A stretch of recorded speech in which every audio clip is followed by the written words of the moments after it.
अस्सलामु अलैकुम वरहमतुल्लाहि वबरकातुहू। अल्हम्दुलिल्लाहि रब्बिल आलमीन। इन्नल हम्दुलिल्लाह नहमदुहु व नस्तईनुहु व नस्तगफिरुहु। नऊज़ु बिल्लाहि मिन शुरूरि अनफुसिना व मिन सय्यिआति अमालिना। मैं यहदिहिल्लाहु फला मुदिल्ल लहु व मैं युद्लिल्हु फला हादिय लहु। अश्हदु अन ला इलाहा इल्लल्लाह व अश्हदु अन्न मुहम्मदन अब्दुहु व रसूलुहु अम्मा बअद। அளவற்ற அருளாளனும் நிகரற்ற பேர் அன்புடையனுமாகிய எல்லாம் வல்ல ஏக இறைவனான அல்லாஹ்வை புகழ்ந்தவாறு என்னுடைய இந்த உரையை தொடக்கம் செய்கின்றேன். அன்பிற்கினிய சகோதர சகோதரிகளே, தமிழ்நாடு தௌஹீத் ஜமாத் புதுக்கோட்டை மாவட்டம் கிருஷ்ணாஜி பட்டணம் கிளையின் சார்பாக நடைபெறக்கூடிய இந்த மார்க்க விளக்க பொதுக்கூட்டத்தில் நாட்டையும் வீட்டையும் சீரழிக்கும் மது சூது என்கின்ற தலைப்பு எனக்கு இங்கு கொடுக்கப்பட்டிருக்கிறது.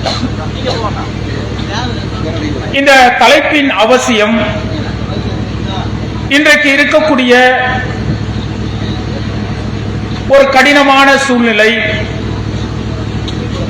அல்லது இன்றைக்கு இருக்கக்கூடிய இஸ்லாமியர்களின் ஒரு பகுதியினர் மார்க்க சிந்தனை இல்லாமல் மன இச்சைப்படி வாழ்ந்து கொண்டிருக்கக்கூடிய ஒரு சூழல்,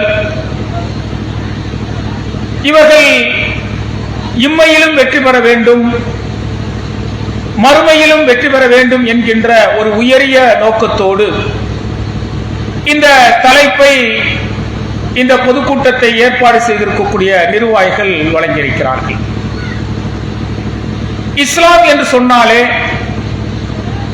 அது பிறர் நலம் நாடுவதுதான். இஸ்லாத்தில் இருக்கக்கூடியவர்கள் பிறர் வழிகாட்டில் செல்லும் பொழுது அல்லது மார்க்கத்தில் தடமாறி செல்லும் பொழுது அவர்களை நேர்வழிப்படுத்த வேண்டிய ஒரு மிகப்பெரிய பொறுப்பு இஸ்லாமியர்களுக்கு இருக்கிறது. அதனால்தான் நபிகளார் அவர்கள் சொன்னார்கள், அநியாயம் செய்யக்கூடியவர்களும் அநியாயம் செய்யப்பட்டு பாதிக்கக்கூடியவர்களுக்கும் நீங்கள் உதவி செய்யுங்கள் என்று நபிகளார் சொன்னார்கள்.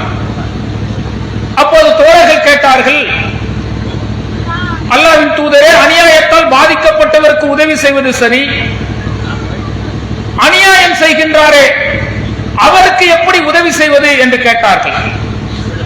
அப்போது நபிகளார் அவர்கள் சொன்னார்கள், ஒரு மனிதன் அநியாயம் செய்கின்றானே, அந்த அநியாயம் செய்யாமல் அவனுடைய கரத்தை நீங்கள் தடுக்கிறீர்களே, அது அவனுக்கு செய்யக்கூடிய உதவி என்று சொன்னார்கள்.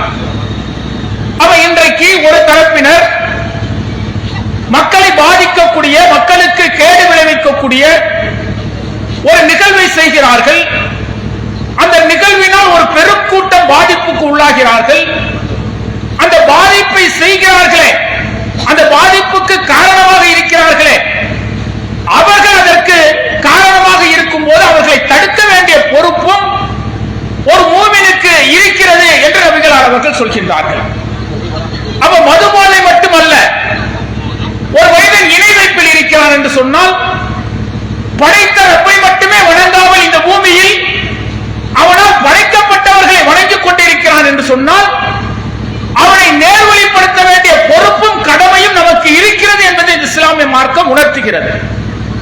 அதனால்தான் தமிழ்நாடு தௌஹீத் ஜமாத் என்கின்ற இந்த மார்க்கம் சார்ந்த சமுதாய பேர் இயக்கம் இஸ்லாம் என்கின்ற பெயரில், இஸ்லாத்தில் இருக்கிறேன் என்கின்ற பெயரில், பெயரளவில் இஸ்லாமியர்களாக இருக்கக்கூடியவர்கள் படைத்த இறைவனுக்கு இணை துணைகளை கற்பிக்கிறார்களே, அந்த இணை துணைகளை கற்பிக்க கூடாது, நீங்கள் இணை வைத்தீர்கள் என்று சொன்னால் மறுமையில் நரகத்தின் அடித்தட்டில் கிடப்பீர்கள், படைத்த ரப்பை மட்டுமே நீங்கள் வணங்க வேண்டும் என்கின்ற ஏகத்துவ கொள்கையை பிற மக்களுக்கு உபதேசமாக சொல்லிக் கொண்டிருக்கின்றோம்.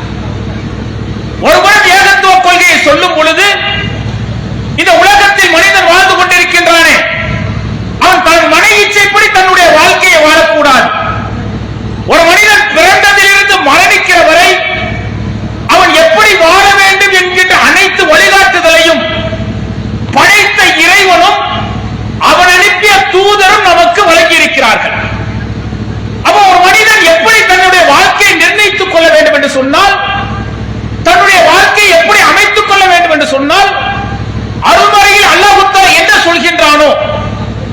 அந்த வசனங்களை படித்து அந்த வசனங்களுக்கு உயிரோட்டம் கொடுத்து வாழ வேண்டும்.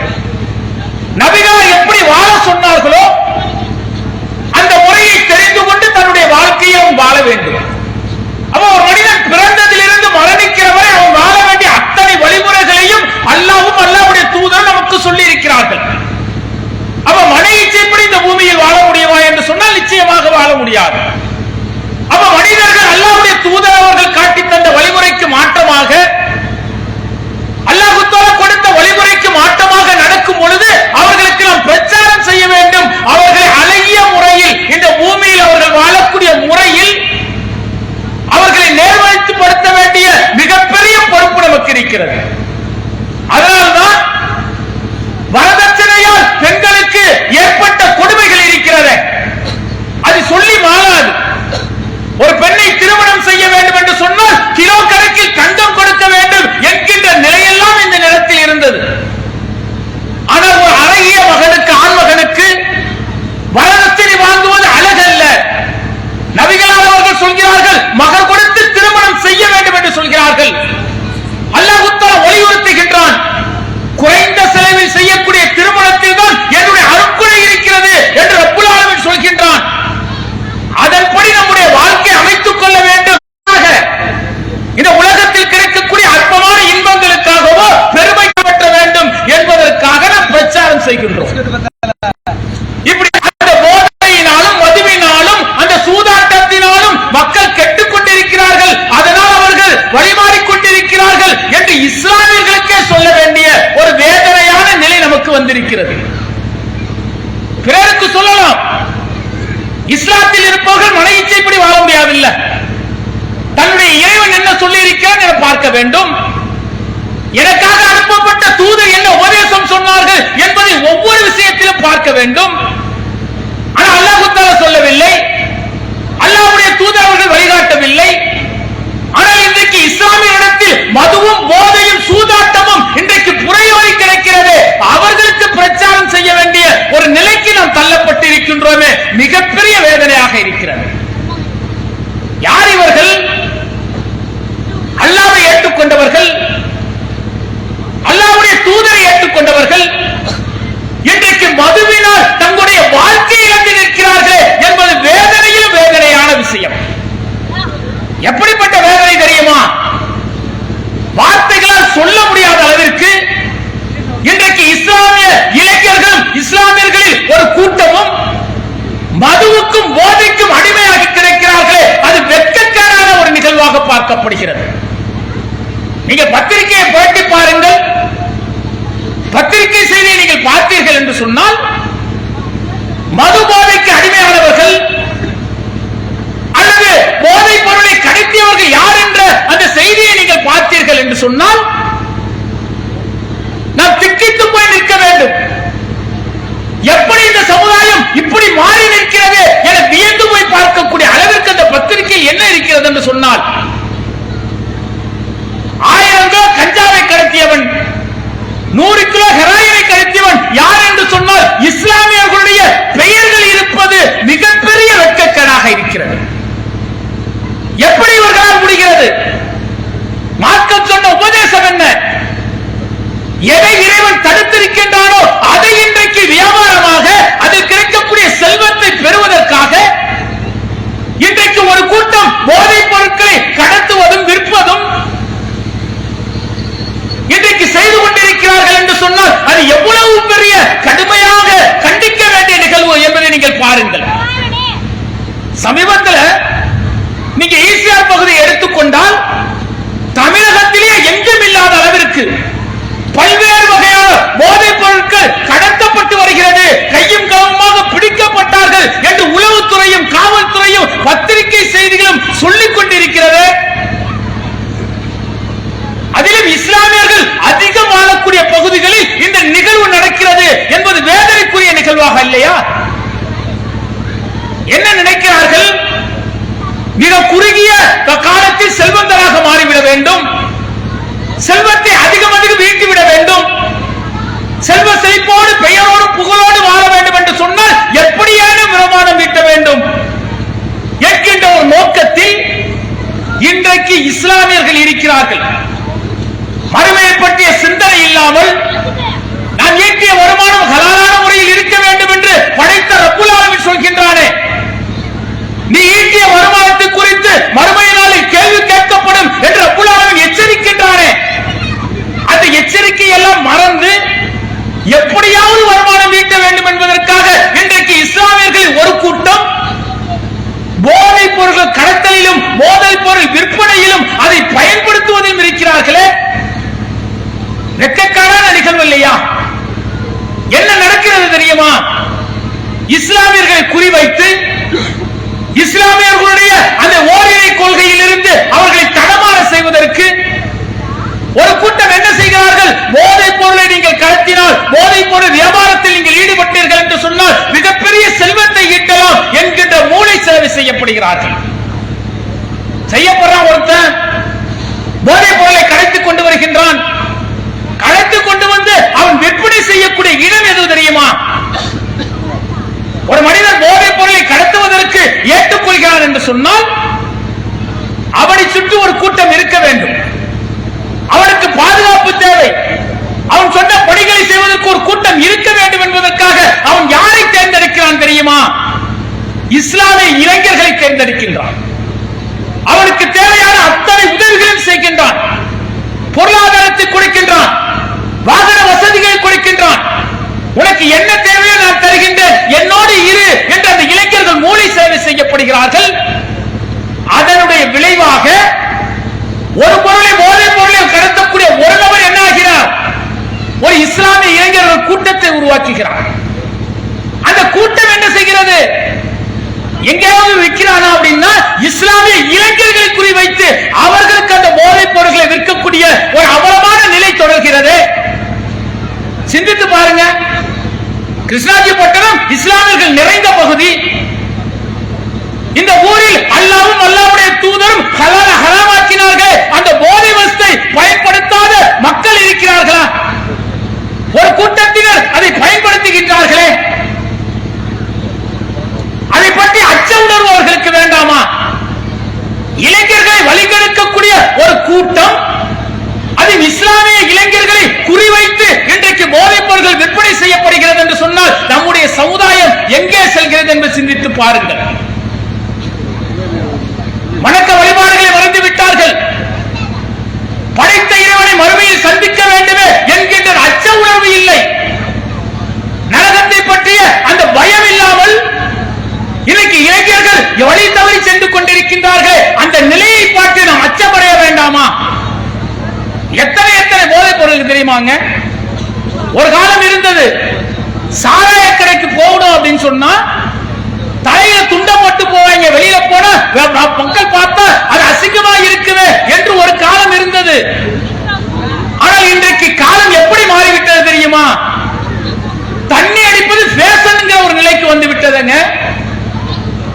இது இறைவன் ஓரிரை கொள்கையை ஏற்காதவனுக்கு சரி, அவர்களுக்கு அந்த மார்க்கம் அனுமதித்திருக்கலாம். ஆனால் அல்லாஹ்வையும் அல்லாஹ்வுடைய தூதரையும் ஏற்றுக்கொண்டவன் இன்றைக்கு மதுவுக்கும் போதைக்கும் அடிமையாக இருக்கின்றாரே. காரணம் கேட்டால் நாகரிக வளர்ச்சி என்கின்றான், ஃபேஷன்கிறான். நம்முடைய இளைய சமுதாயம் எப்படி வழிதவறி சென்றிருக்கிறது தெரியுமா? தொழுகிறாரு, தொழுகை பேணக்கூடியவர் தான். ஞாயிற்றுக்கிழமை ஆனிச்சுன்னா பார்க்கில் இடம் பெறுகிறாரே, வீட்டுக்கு மதுபானங்களை கொண்டு வந்து ஊற்றி குடிக்கின்றாரே. எவ்வளவு பெரிய அருவருக்கத்தக்க செயல்! அல்லாஹ் தஆலா மிக கடுமையாக எச்சரிக்கின்றான். தடுத்த ஒரு செயலை ஒரு மனிதன் சர்வ சாதாரணமாக செய்யக்கூடிய, மதுவை அருந்தக்கூடிய ஒரு மனிதன் இருக்கிறார் என்று சொன்னால் அவன் தொழுது என்னங்க பயன்? அல்லாஹ்வுடைய தூதர்கள் சொல்கின்றார்கள், ஒரு மனிதன் சாராயம் அருந்தினால், மதுவை அருந்தினால் அவனுடைய 40 நாள் தொழுகையின் அமல்கள் அவனுக்கு வீணாகி விடுகிறது, அழிந்து விடுகிறது என்று சொன்னார்களே. நீ சாராயத்தை குடித்துக் கொண்டு, மதுவை அறிந்து கொண்டு நீ வணக்க வழிபாடுகளை செய்கின்றாயே, உன்னுடைய அமல்கள் மெல்ல மெல்ல அழிந்து கொண்டிருக்கிறது.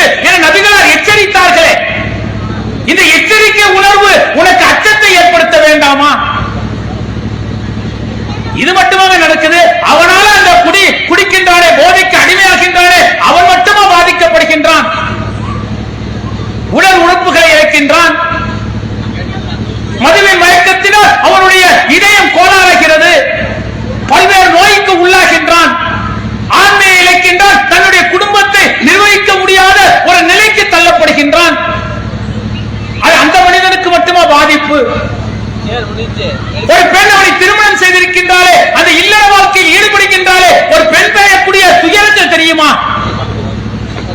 ஒரு ஆடவன் மது அறிந்து விட்டு வந்தான் என்று சொன்னால் அவனோடு வாழ்க்கை நடத்தக்கூடிய மனைவி எவ்வளவு துயரங்களுக்கும் துன்பங்களுக்கும் ஆளாகின்றால்.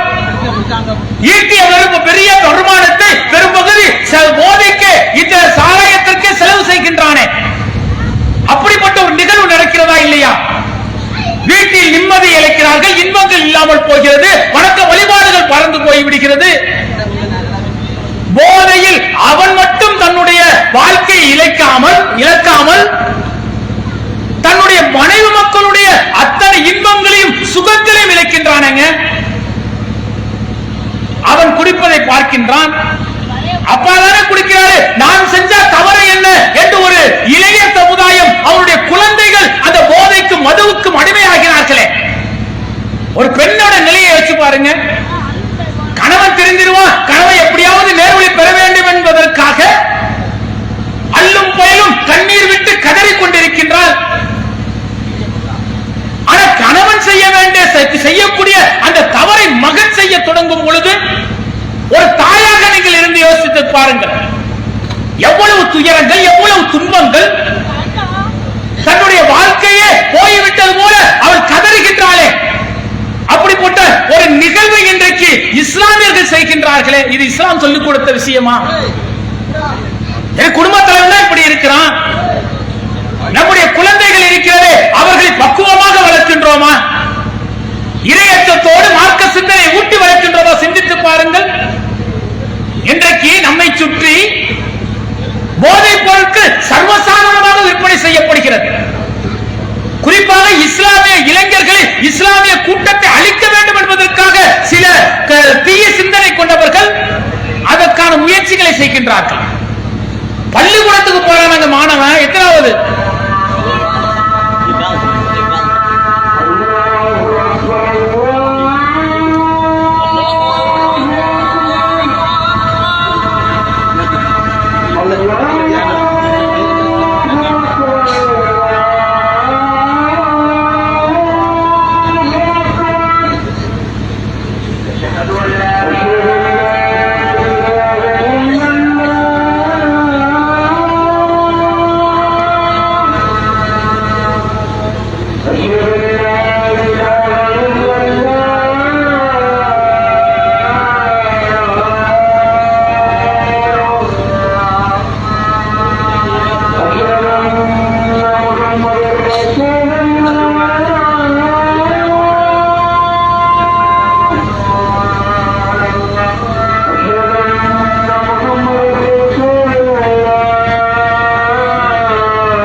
அப்ப இன்றைக்கு மாணவர்களுடைய நிலைமை என்ன தெரியுமா? 6வது 7வது படிக்கிறான் இல்லையா, அந்த பையனிடத்தில் லீவ் கூல் அப்படிங்கிற ஒரு போதைப் பொருள் விற்பனை செய்யப்படுதுங்க. ஒரு சர்வசாதாரணமாக பெட்டி கடைகளில் இந்த லீவ் கூல் அப்படிங்கிற ஒரு பொருளை சர்வசாதாரணமாக விற்பனை செய்கிறார்கள். இது மட்டுமல்ல, அந்த ஸ்கூல் பகுதியில் பாத்தீங்க அப்படின்னாக்க சில இடங்களில் என்ன செய்கிறார்கள், இந்த ஸ்டாம்ப் இருக்கு இல்லையா, 20 ரூபாய் 10 ரூபாய் 15 ரூபாய் ஸ்டாம்ப் இருக்கு இல்லையா, அந்த ஸ்டாம்பில் ஹெராயின் அபீன் போன்ற போதைப் பொருட்களை பின்னல் தடவி அந்த மாணவர்களுக்கு விற்பனை செய்யக்கூடிய அவல நிலை தமிழகத்தில் தொடர்ந்து கொண்டிருக்கிறது. நாம என்ன நினைக்கிறோம், பள்ளிக்கூடத்திற்கு மாணவர்கள் செல்கிறார்கள், படித்துவிட்டு வருகிறார்கள் என்று நினைத்துக் கொண்டிருக்கின்றோம். ஆனால் இன்றைக்கு பள்ளிக்கூட மாணவர்களை கூட விட்டு வைக்காத ஒரு நிலை இன்றைக்கு தமிழகத்தில் பல்வேறு பகுதிகளில் நடந்து கொண்டிருக்கிறது. அதனால்தான் தமிழ்நாடு தௌஹீத் ஜமாத் என்ற ஆகஸ்ட் மாதம் என்ன செய்திருந்தோம், தமிழகத்தில் பல்வேறு மாவட்டங்களில் இந்த போதைப் பொருளுக்கு எதிராக மிக கடுமையான பிரச்சாரங்களையும் பேரணிகளையும் பூரண மதுவிலக்கை கொண்டு வர வலியுறுத்தியும் பல்வேறு ஆர்ப்பாட்டங்களை நடத்தியிருக்கின்றோம். இது மாணவர்களை குறிவைத்து மட்டும் நடக்கவில்லை. நம்முடைய மாணவர்களை இரையச்சம் இல்லாமல் பார்க்க சிந்தனை இல்லாமல் வளர்க்கின்றோமே. விளைவு என்ன தெரியுமா, ஒரு குறிப்பிட்ட படிப்பு வரை 10ஆம் வகுப்பு 12ஆம் வகுப்பு படிக்கும் வரை நம்முடைய கட்டுப்பாட்டில் இருக்கக்கூடிய மாணவர்கள் கல்லூரிக்கு செல்லும் பொழுது பலதரப்பட்ட சகோதரர்களை சந்திக்க வேண்டிய நிலை ஏற்படுகிறது. அந்த நிலையில் என்ன ஏற்படுகிறது என்று சொன்னால், நண்பனை என்ன செய்ய, வா மாப்பிள்ளாங்கிறான், வாடா தோழாங்கிறான், ஒண்ணுல ஒரு சின்ன பார்ட்டி தான், சும்மா வந்து உட்காரு என அழைத்து செல்லக்கூடிய இளைஞர்கள் சர்வசாதாரணமாக வீடுதானே நீ குடி, நீ ரொம்ப வெளிஞ்சு போயிருக்க, இதை குடிச்சினா உடம்பு நல்ல ஸ்ட்ராங் ஆகும், இடம் ஓடும், குடி என அன்பான வார்த்தைகளை நண்பர்கள் சொல்கிறார்கள் என்கின்ற பெயரில் இன்றைக்கு சர்வசாதாரணமாக வெயில் ஒன்று போதைப் பொருள் அல்ல, அது பயக்கத்தை தராது, குடிக்கலாம் என தொடங்கக்கூடிய ஒரு கூட்டம் தயாராகிவிட்டது. நம்ம எங்கே நம்முடைய மாணவர்கள் ஏதோ ஐடியில் படித்துக் கொண்டிருக்கின்றார், மிக உயர்ந்த கல்வி நிறுவனத்தில் படித்துக் கொண்டிருக்கிறார் என நினைக்கின்றோம்.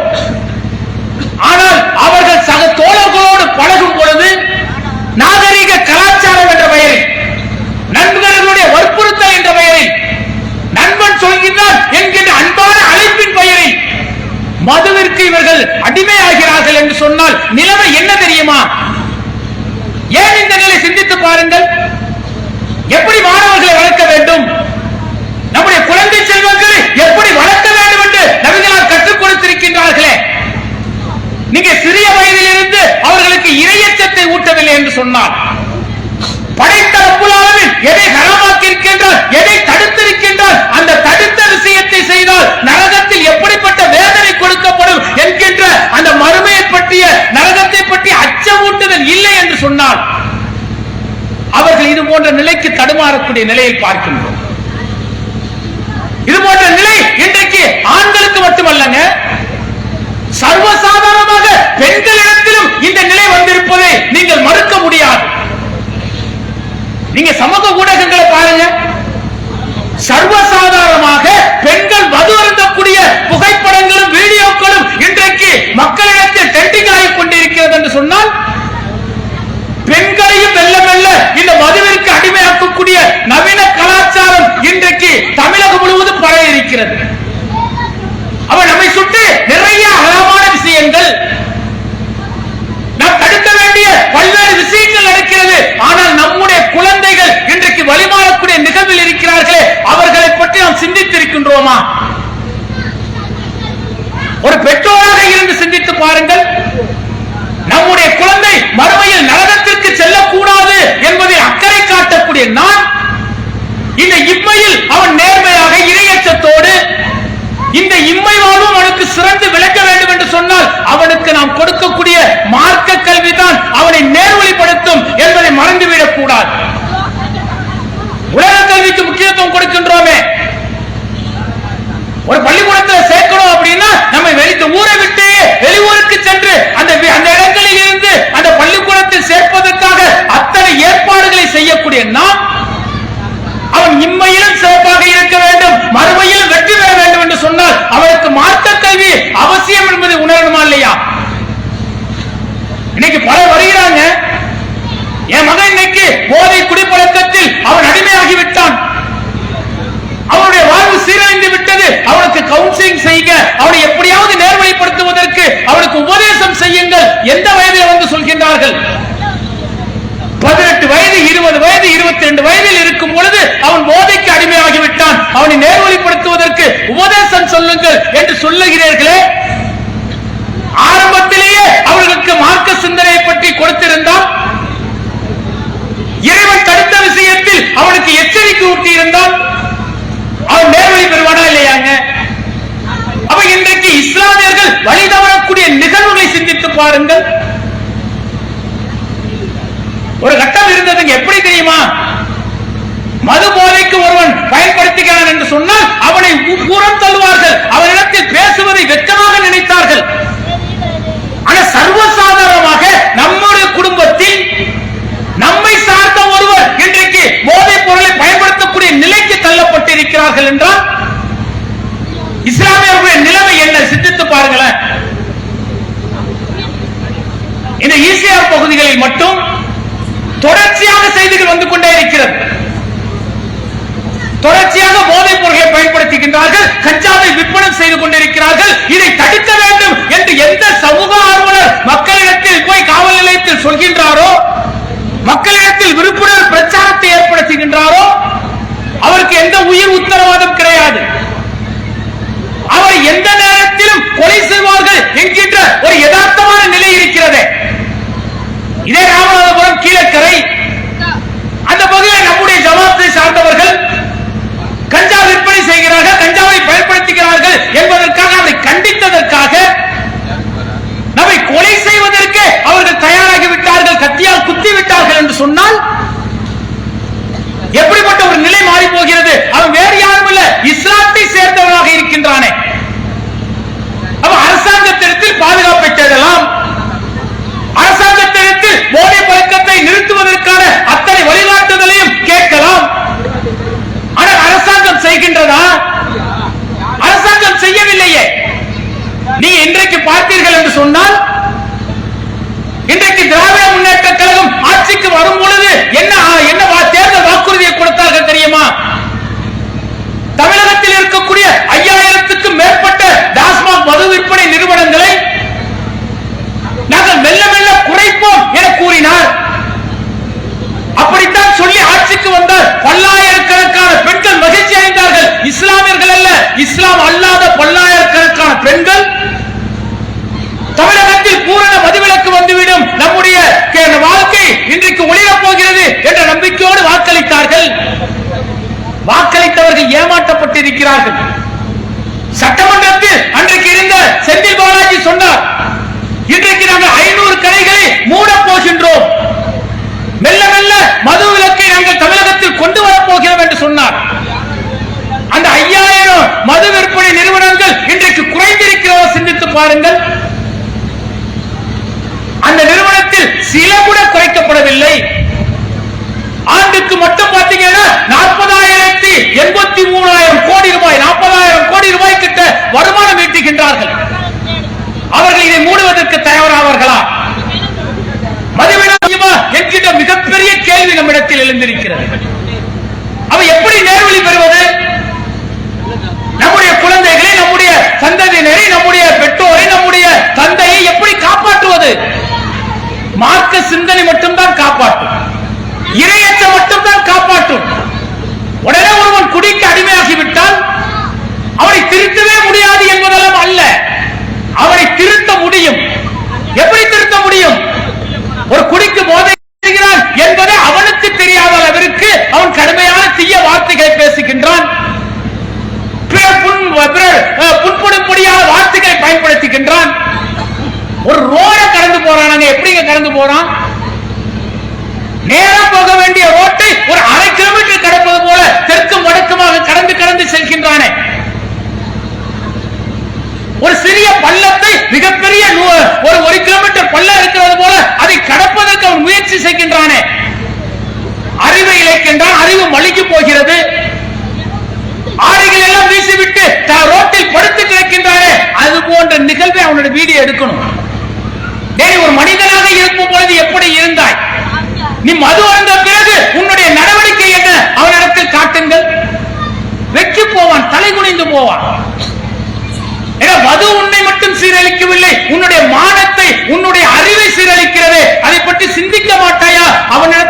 பாருங்கள். அல்லாஹ்வுடைய தூதர் அவர்கள் அப்படித்தான் சொன்னார்கள். இஸ்லாத்தில் ஆரம்பத்தில் மது இருந்தது. அந்த மதுவை எப்படி குறைத்தது தெரியுமா? அன்னை ஆயிஷா ரலியல்லாஹு அன்ஹா அவர் சொல்கிறார்கள், உடனடியாக மதுவை நிறுத்துங்கள் என்று சொல்லி இருந்தால் அந்த தோழர்கள் உடனடியாக நிறுத்தி இருக்க மாட்டார்கள். அல்லாஹ் தஆலா மெல்ல மெல்ல அதை தடை செய்தாரே, அதனால் அந்த பூரண மதுவிலக்கு வந்தது என்று சொன்னார்கள். இன்றைக்கு நம்ம பார்க்கிறதே மதுவிற்கு அடிமையாக நிற்கிறார்களே, மதுவிற்கும் போதைக்கும் அடிமையாகி ஒரு சமூகம் நிற்கிறது. இந்த சமூகத்தை விட அன்றைக்கு இருந்த அரபிகள் எப்படி என்று சொன்னால் இருண்ட கால அரபிகள் என்று சொல்லக்கூடிய அளவிற்கு காட்டு மிராண்டிகளாக வாழ்ந்தவர்கள். மது என்பது அவர்களுடைய வாழ்க்கையில் மிக உச்சத்தை தொட்ட ஒரு ஒன்றாக அவர்கள் கருதினார்கள். பலகால மதுவை யார் வைத்திருக்கிறார்களோ அவர்கள் பிரசித்தி பெற்றவர்கள், புகழுக்குரியவர்கள் என்று நினைத்தார்கள். தான் மரணிக்கும் போது தன்னுடைய மனைவிடத்தில் என்ன சொல்வான் தெரியுமா? நான் மரணித்து விட்டால் நீ மது அருந்தாத ஒருவனை திருமணம் செய்யக்கூடாது, மது அருந்தக்கூடிய ஒருவனைத்தான் நீ திருமணம் செய்ய வேண்டும் என்று சொல்லக்கூடிய அளவிற்கு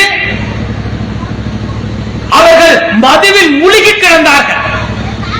அப்படிப்பட்ட ஒரு சமூகத்தில் தான் நபிகளார் அவர்கள் ஒரு பெரும் புரட்சியை ஏற்படுத்தினார்கள். உடனடியாக மதுவை தடை செய்யவில்லை. நீங்கள் பேரிச்ச பழத்திலும் திராட்சையில் இருந்தும் மதுபானத்தை தயாரிக்கிறீர்கள், அதிலிருந்து அழகிய உணவை தயாரிக்கிறீர்கள், சித்திப்பவருக்கு நல்ல சான்று உள்ளது என்று சொல்லக்கூடிய இறைவசனத்தை அவர்களுக்கு உபதேசமாக சொல்கிறார்கள்.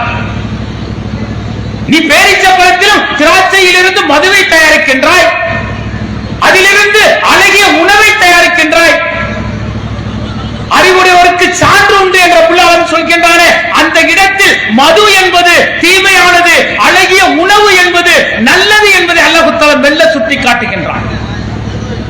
அடுத்தது என்ன செஞ்சான்? நீங்கள் மது அருந்து போதை நிலையில் இருக்கும் பொழுது, நீங்கள் சொல்வதே உங்களால் உணராத முடியாது இருந்த பொழுது, நிலையில் இருக்கும் பொழுது நீங்கள் தொழுகை அணுகாதீர்கள், தொழாதீர்கள் என்ற புல்லாளன் கட்டளையிடுகின்றான். தொழ வரும்போது நீங்கள் மதுவை அருந்தாதீர்கள் என்ற புல்லாளன் கட்டளையிடுகின்றான். 5 வட்டு தொழுகை வருகிறவர்கள் சில மணி நேரங்களுக்கு முன்பாக மதுவை அருந்துவதை நிறுத்துகிறார்கள். அடுத்தது அப்புல்லாமல் என்ன செய்கின்றான்? இந்த மதுவும் சூதும் ஒற்றுமையாக இருக்கக்கூடியவர்களுக்கு பகைமையை உண்டாக்கி இறைவன் நினைவிலிருந்து உங்களை அகற்றி வணக்க வழிபாடுகளில் இருந்து உங்களை மாற்றக்கூடிய செயலை சைத்தான் செய்கிறான் என்பதை அல்லாஹ் தஆலா அருள்மறையின் மூலம் அவர்களுக்கு உபதேசமாக கொடுத்தான். அப்புறம் மெல்ல மெல்ல அவர்கள் மாறினார்கள். அல்லாஹ்வுடைய தூதர் அவர்கள் இந்த மதுவையும் இந்த சூதாட்டத்தையும் அல்லாஹ் தஆலா தடை செய்திருக்கிறான் என்று சொன்ன பிறகு அந்த அருள்மறை வசனம் ஒரு தோழரை அடைந்து விட்டால் கையில் மதுக்கிண்ணம் வைத்திருந்தார்கள் என்றால் அதை வீசி எறிந்தார்கள். தங்கள் வீடுகளில் பீப்பாய் பீப்பாயாக மது வைத்திருந்தார்கள் என்று சொன்னால் அதை சாலை எங்கும் ஓட விட்டார்கள். அருள்மறை வசனம் ஏற்படுத்திய புரட்சி. அருள்மறை வசனத்துக்கு அப்படி ஒரு தாக்கம் இருக்கிறது. அது அல்லாஹ்வுடைய வார்த்தை.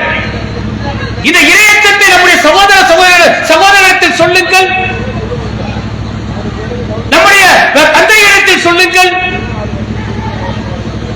இறைவன் இப்படி எல்லாம் எச்சரிக்கின்றானே, இதை மீறி நீ தவறு செய்தால், மதுவை அருந்தினால் அவனுக்கு ஒரு முறை சாட்டையால் அடி கொடுங்கள், 2வது முறை அடி கொடுங்கள், 3வது முறையும் சாட்டையால் அடிங்கள். இஸ்லாமிய ஆட்சி இருந்தால் அவனுக்கு மரண தண்டனை கொடுங்கள் என்று இஸ்லாமிய மார்க்கம் சொல்கிறது. இப்படி இருக்கிறானுங்க. நீங்க மதுவை குடிக்கிறானுங்க, மது குடித்தவனோடு பேசினாலே பக்கத்தில் நிற்க முடியாது. அந்த அளவிற்கு மது அவ்வளவு நாட்டம் அடிக்கக்கூடிய ஒரு பொருள். அதை அவன் முகர்ந்து குடிக்கின்றான், குடித்து மதுக்கு அடிமையாகின்றானே, இவனுக்கு மறுமையில் எப்படிப்பட்ட தண்டனை தெரியுமா? அவனுக்கு மறுமை நாளில் கூட்டம் கொடுக்கப்படும். என்ன கொடுக்கப்படும் தெரியுமா? நரகத்தில் இருக்கக்கூடிய அந்த நரகவாசிகளின் வியர்வையும் அவர்களுடைய சீல்களும் அவர்களுக்கு ஊட்டுப்படி குடிப்பதற்கு கொடுக்கப்படும் என்று அப்புல்லாஹ் எச்சரிக்கின்றானே. இந்த எச்சரிக்கையை நம்முடைய சகோதரத்தில் சொல்லுங்கள். இந்த உலக வாழ்வு என்பது சோதனை. உனக்கு மரணம் வரும், மரணத்திற்கு பின்பு படைத்த இறைவனை சந்திக்க வேண்டும். அதில் நீ இந்த உலகத்தில் செய்த ஒவ்வொரு செயலும் மறுமையில் விசாரிக்கப்படும். அந்த விசாரணை நாளை நீ அஞ்சிக்கொள் என்று அவனுக்கு அறிவுரை சொல்லுங்கள், உபதேசத்தை சொல்லுங்கள். உபதேசம் சொல்வது ஒவ்வொரு மூவனுடைய கடமை. யாராக இருந்தாலும் சரி, வழிதவறி சென்றிருக்கக்கூடிய ஒரு சமூகம் இப்படி மாறி போயிருக்கிறது, அவர்களுக்கு உபதேசத்தை சொல்லுங்கள். இறைவசனம் பலனளிக்கும். நபிகளுடைய உபதேசம் அவரை நேர்வழிப்படுத்தும். நம்ம மக்களுக்கே இப்படி இருக்கிறவங்க, நம்ம மக்களே இப்படி இருக்கிறார்களே, இவர்களை நேர்வழிப்படுத்த வேண்டிய கடமையும் பொறுப்பையும் நாம் உணர்ந்து செயல்படுவதோடு இன்றைக்கு இந்த மதுவில் ஏற்படக்கூடிய பிரச்சனைகளை பற்றியும் மதுவினால் ஏற்படக்கூடிய அந்த பாதிப்புகளை பற்றியும் சிந்திக்காத மாற்று மக்கள் இருக்கிறார்களே, அவர்களுடைய நிலைமை என்ன தெரியுமா? தமிழகத்தில் நீங்கள் விருதாச்சலம் அருகில் ஒரு கிராமம் இருக்கிறது. அந்த கிராமத்தில் நூற்றுக்கணக்கான பெண்கள் விதவைகளாக இருக்கிறார்கள். அந்த பெண்களுக்கு பாத்தீங்கன்னா 7 வயசு குழந்தை, 10 வயது குழந்தை பெற்றெடுத்த பெண்களாக இருக்கிறார்கள். எப்படா ஒரே கிராமத்தில் இவ்வளவு பேர் விதவைகள் ஆனார்கள்? இவர்கள் நாட்டின் எல்லையில் நின்று நாட்டை காப்பாற்றுவதற்காக உயிரை கொடுக்கவில்லை, அல்லது தன்னுடைய சமுதாயத்திற்காக உரிமையை பெறுவதற்காக உயிரை கொடுக்கவில்லை. மதுவை குடித்து இத்தனை ஆண்களும் மரணித்ததன் விளைவாக ஒரே கிராமத்தில் 100க்கும் மேற்பட்ட பெண்கள் விதவைகளாக இருக்கிறார்களாம். இதிலே கொடுமை என்ன தெரியுமா? கணவன் இறந்து விட்டால் தன்னுடைய குழந்தை தன்னை காப்பாற்றும் என எண்ணிக்கொண்டிருந்த அந்த தாய்க்கு பேரிடையாக என்ன விழுந்திருக்கிறது தெரியுமா? தன்னுடைய குழந்தைகளும் அந்த மதுவுக்கு அடிமையாக இருக்கிறார்களே என்கின்ற மிகப்பெரிய சோதனை அவர்களுக்கு ஏற்பட்டிருக்கிறது. அரசாங்கம் நன்மை செய்ய வேண்டும். ஜிகாதில் சிறந்த ஜிகாத் எது என்று அல்லாஹ்வுடைய தூதரிடத்தில் கேட்கிறார்கள். அநியாய ஆட்சிக்காரனுக்கு எதிராக நாம் நம்முடைய உரிமையை போராடுகின்றோமே, சத்தியத்தை சொல்கின்றோமே, அதுதான் சிறந்த ஜிகாத் என்று நபிகளார் சொன்னார்கள்.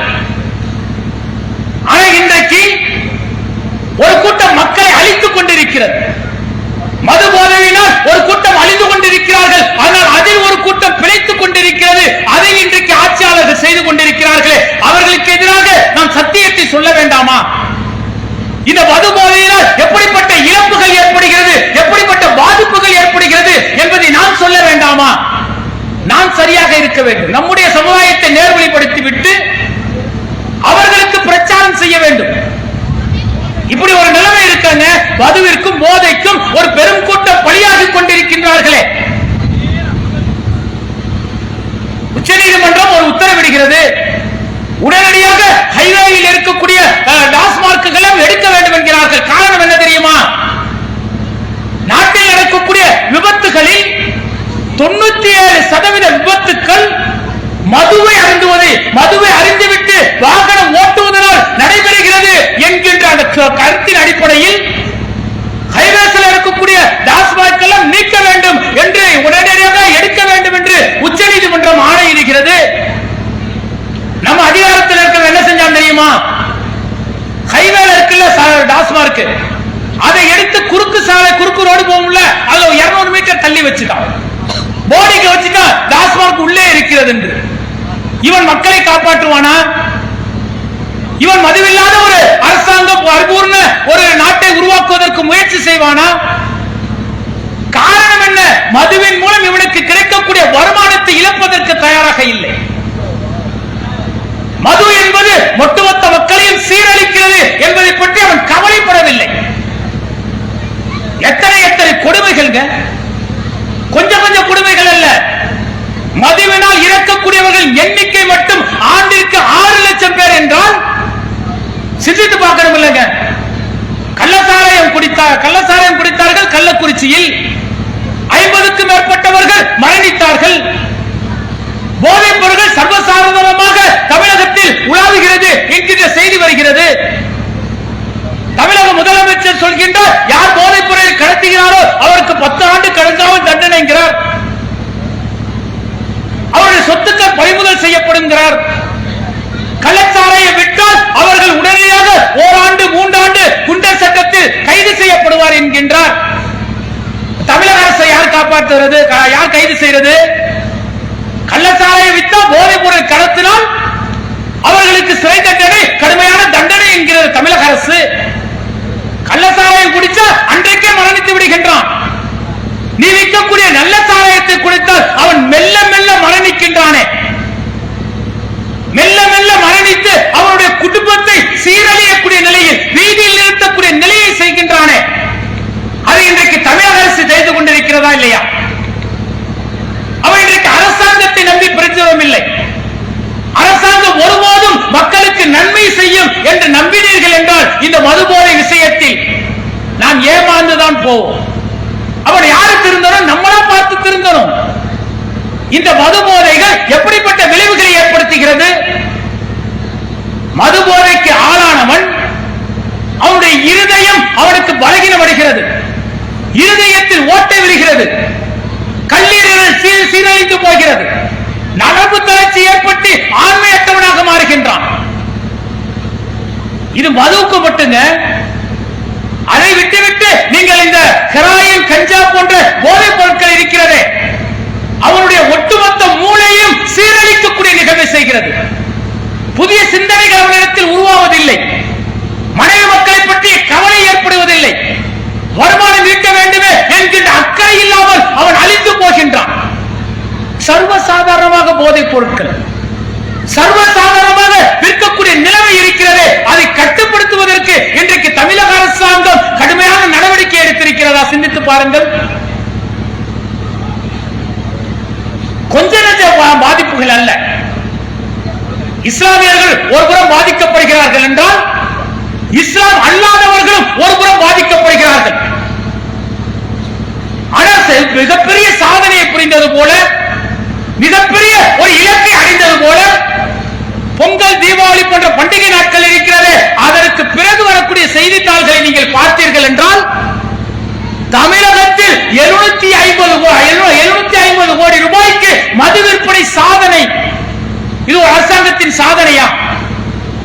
வேதனைப்படக்கூடிய ஒரு நிகழ்வு இன்றைக்கு சாதனையாக பார்க்கப்படுகிறது என்று சொன்னால் அரசாங்கத்தை நம்பி பயன் இல்லைங்க. நாமளாகவே திருத்த வேண்டும். இது எப்படி திருந்த முடியும் என்று சொன்னால் இறையச்சம் மட்டும்தான் அவர்களை திருத்தும்.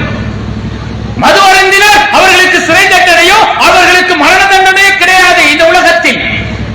ஆனால் நீ மது அருந்தினர் மறுமை நாளில் படைத்த இறைவனுக்கு நீ விசாரிக்கப்படுவாய், நரகத்தில் முகம் குப்ப தள்ளப்படுவாய், உனக்கு கடுமையான வேதனை உண்டு என்கின்ற அச்சமூட்டுதல் இருக்கிறது, அவனை நேர்வழிப்படுத்துகிறது. அதுதான் இந்த இஸ்லாமிய மார்க்கம் உபதேசமாக சொல்லி ஒரு மதுவில்லாத ஒரு பெரும் சமூகத்தை உருவாக்கியது. அப்படிப்பட்ட சமூகம் இன்றைக்கு சீரழிந்து இருக்கிறது என்றால் மிகப்பெரிய பொறுப்பும் கவலையும் இஸ்லாமியர்களுக்கு இருக்க வேண்டும். ஜமாத்தார்கள் எதற்கும் முடிவெடுக்கிறாங்கல்ல, தௌஹீத் ஜமாத்தை எதிர்க்க வேண்டும், தௌஹீத் ஜமாத்தில் பயணித்தால் நடவடிக்கை என்பது போன்ற நடவடிக்கை எல்லாம் எடுக்கக்கூடிய ஜமாத்தார்கள் ஒரு இஸ்லாமியன் அல்லாஹ் தஆலா தடுத்த ஹராமான விஷயத்தை செய்கிறான் என்று சொன்னால் அவனை ஊர் நீக்கம் செய்வதற்கு தயாரா? இவன் குடிக்கிறான், இவனோட எந்த தொடர்பும் கிடையாது என்று என்றைக்காவது ஜமாத்தார்கள் உறுதியிட்டு கூறியிருக்கிறார்களா? அல்லாஹ் சொன்ன விஷயத்தை நடைமுறைப்படுத்துவதற்கு தயங்குகிறார்களே. இன்னும் வெட்கக்கேடு என்ன தெரியுமா? மது தடுக்கப்பட்டது. ஒருவருடைய வருமானம் என்பது ஹலாலாக இருக்க வேண்டும். ஹலாலான முறையில் வருமானம் ஈட்டி இறைவன் கொடுத்த அந்த வருமானத்தில், தூய வருமானத்தில் இருந்து உண்டு கழிக்கின்றானே அவன் இறைவனுக்கு நன்றி செலுத்த வேண்டும் என்று இஸ்லாமிய மார்க்கம் அல்லாஹ் தஆலா சொல்கின்றான். வருமானம் எப்படி ஈட்டப்படுகிறது தெரியுமா? இறைவன் மதுவையும் சூதையும் தடை செய்தால் அந்த சூதாட்டம் சர்வசாதாரணமாக நம்முடைய பகுதியில் நடக்கிறது என்றால் அதிலே கொடுமை என்ன தெரியுமா? நம்பர் சீட்டு நம்பர் சொல்லி நம்பர் சீட் லாட்டரி என்கின்ற பெயரில் நம்முடைய பெண்களே அதில் ஈடுபடுகிறார்கள் என்றால் என்ன மார்க்கத்தை தெரிந்து வைத்திருக்கின்றோம்? என்ன இறையச்சம் நம்மிடத்தில் இருக்கிறது? நான் வருமானம் ஈட்டினேன் என்று சொன்னால் யாரையும் ஏமாற்றாமல், யாரையும் மோசடி செய்யாமல் ஹலாலான முறையில் என்னுடைய உழைப்பினால் வருமானம் ஈட்டப்பட வேண்டும். இது மார்க்கம் கற்றுக் கொடுத்திருக்கக்கூடிய முறை. ஆனா சர்வசாதாரணமா போன்ல இந்த நம்பரை எழுதிக்கீங்க, எனக்கு சீட்டு விழுந்ததுன்னா சொல்லுங்க என்று சொல்லி இன்றைக்கு இஸ்லாமிய பெண்கள் இந்த நிலைக்கு தள்ளப்பட்டிருக்கிறார்களே, இது ஊர் ஜமாத்தாருக்கு தெரியாதா? மக்களுக்கு தெரியாதா? தடை செய்யப்பட்ட ஒன்று அல்லாஹ் தஆலா ஹராம் என சொன்ன ஒன்று சர்வசாதாரணமாக இருக்கிறதுங்க. இன்றைக்கு இணையதளத்தில் ஆன்லைன் லாட்டரின்னு வந்துருச்சு. நீங்க ஆன்லைன்ல ஒரு ஆப்பை டவுன்லோட் பண்ணீங்கன்னா ஒவ்வொரு நாளும் பணம் கட்டி உங்களுடைய வருமானத்தை பெருக்கிக் கொள்ளலாம் என்று இன்றைக்கு இணையதளம் மூலம் வந்து விட்டது. இதை சர்வசாதாரணமாக நம்முடைய இஸ்லாமிய பெண்கள், இஸ்லாமிய ஆண்கள் அதில பணம் செலவு செய்து வருமானம் ஈட்டலாம் என்று சூதுக்கு இன்றைக்கு அடிமையாகி கிடைக்கிறார்களே. பெருநாள் வந்து விட்டது, வீட்டில் திருமணம் நடக்கிறது, மகிழ்ச்சி எது? ஏழை எளியவர்கள் அரவணைத்து அவர்களுக்கு உணவு வழங்கி அவர்கள் இன்புற இருக்க நாமும் இன்புறுகின்றோமே, அதுதானே அல்லாஹ் தஆலா காட்டிய வழி. பெருநாள் வந்து விட்டது, வீட்டில் திருமணம் நடக்க இருக்கிறது. திருமண நிகழ்வை விட்டு என்ன நடக்கிறது தெரியுமா? பார்த்து வைக்கிறார் இஸ்லாமிய சகோதரர். மதுபானி விருந்து நடக்கிறது. மாலை நேரங்கள் வந்துவிட்டால் சீட்டுக்கள் குழுவாக வந்து சீட்டுக்கள் விளையாடி கொண்டிருக்கிறார்களே, அதில் லட்ச லட்ச பணங்களை இழக்கிறார்களே. நம்முடைய இஸ்லாமிய சகோதரர்கள் செய்கின்றார்களே, இவர்கள் மறுமையை பற்றி அச்ச உணர்வு வேண்டாமா? குல்லு நஃப்ஸின் தாயிகத்துல் மௌத், ஒவ்வொரு ஆன்மாவும் மரணத்தை சந்திக்கும் ரப்பல் ஆலமீன். மரணம் வரும்.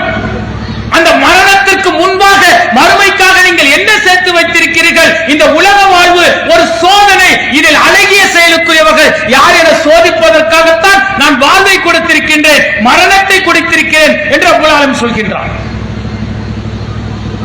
அவர் சூது சர்வசாதாரணமாக நம்மிடத்தில் இருக்கிறதுங்க.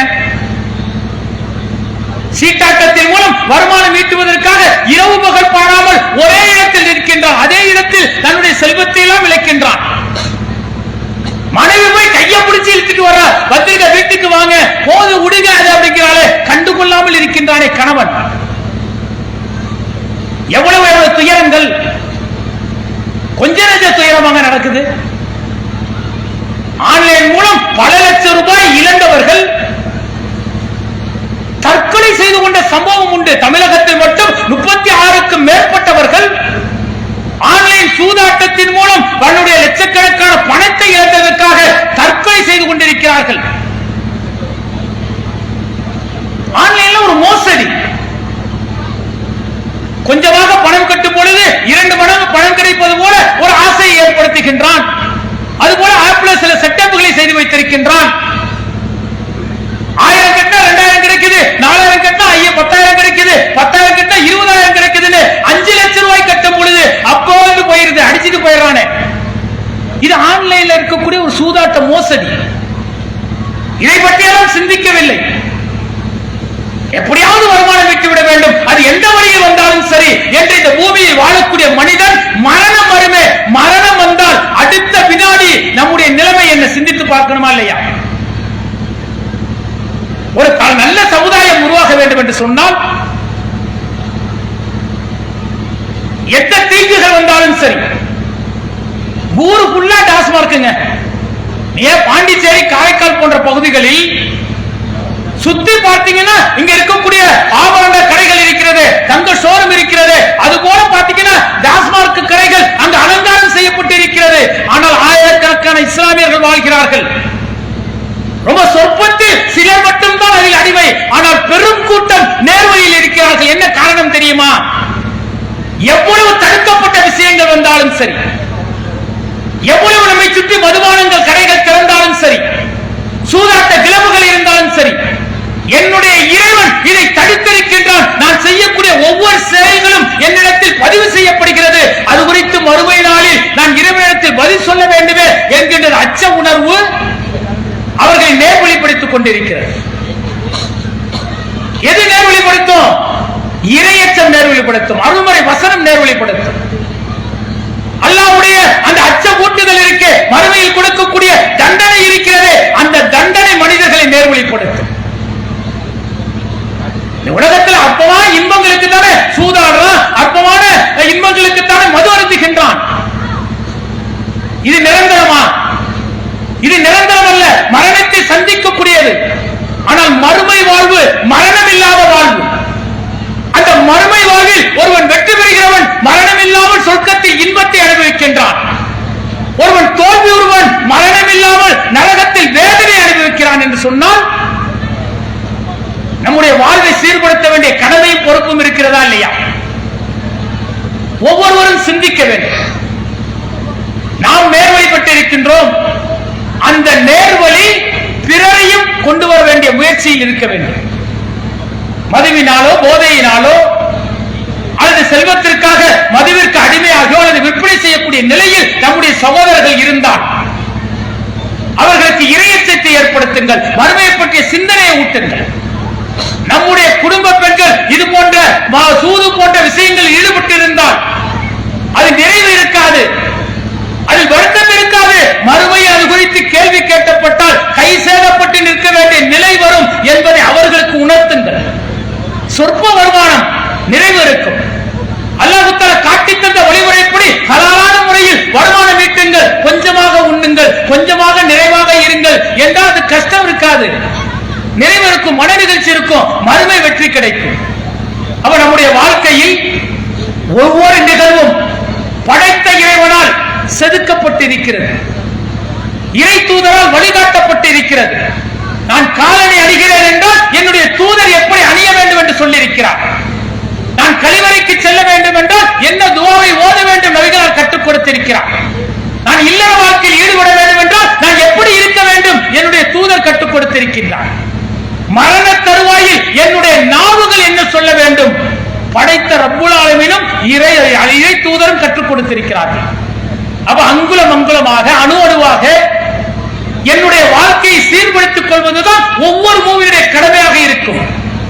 அப்படி கடமையாக தன்னுடைய வாழ்க்கையில் வாழ்கிறார்களே அவர்கள் தான் வெற்றியாளர்கள். உலாயிக்கல் ஹுமுல் முஃப்லிஹூன், அவர்கள் தான் வெற்றியாளர்கள், அவர்கள் தான் இறையச்சத்தின் பக்கம் இருப்பவர்கள் என்று ரப்புல் ஆலமீன் சொல்கின்றான். அது போன்ற ஒரு வாழ்வை நாம் வாழ வேண்டும் என கேட்டுக்கொண்டு என்னுடைய இந்த உரையை நிறைவு செய்கின்றேன். வாஹித் தவானா அல்ஹம்துலில்லாஹி ரப்பில் ஆலமீன். அஸ்ஸலாமு அலைக்கும் வரஹ்மத்துல்லாஹி வபரகாத்துஹு.